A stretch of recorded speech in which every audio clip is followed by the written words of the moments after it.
Zee 24 तास एक पाऊल पुढे। इटली विरुद्धच्या फायनलमध्ये गोल झळकावत फर्नांडो टोरेसनं गोल्डन बूटवरती कब्जा केला। त्यानं या टूर्नामेंटमध्ये तब्बल 3 गोल झळकावले। फायनल मॅचमध्येही केवळ 15 मिनिटांसाठी मैदानावरती उतरलेल्या टोरेसनं महत्त्वपूर्ण गोल झळकावत स्पेनच्या विजयामध्ये निर्णायक भूमिका बजावली।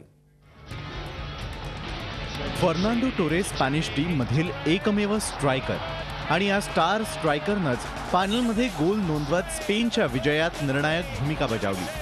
फायनलमध्येही त्याला जवळपास 75 मिनिटं बेंचवरच बसावं लागलेलं होतं। मात्र त्यानं मैदानावर एंट्री घेतली आणि स्पॅनिश टीममध्ये नवा उत्साह संचारला। त्यानं मैदानावर येताच शानदार गोल करत स्पेनची आघाडी वाढवण्याचं काम केलं। या गोलमुळेच टोरेसला इटली विरुद्धच्या मॅचमध्ये निर्णायक भूमिका बजावण्यात यश आलं। जवळपास 1.5 वर्षापासून आउट ऑफ फॉर्म असलेल्या टोरेसला युरो कपमध्ये बराच काळ मैदानाबाहेर बसावं लागलं। ज्याच्याकडे स्पॅनिश टीमचा हुकमी एक्का म्हणून पाहिलं जायचं त्याच्यावरच मैदानाबाहेर राहायची वेळ आलेली होती। त्याला त्याच्या कोचचीही साथ मिळाली नाही।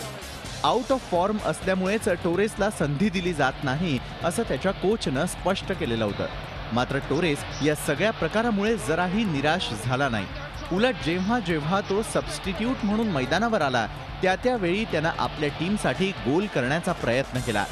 आयर्लंड विरुद्धचे त्याचे गोल तर अफलातूनच होते आणि फायनलमध्ये गोल झळकावत त्यानं आपल्याला बिग मॅच प्लेयर का म्हणतात याचीच प्रचिती आणून दिली। झी 24 ताससाठी ब्युरो रिपोर्ट, मुंबई। झी 24 तास एक पाऊल पुढे।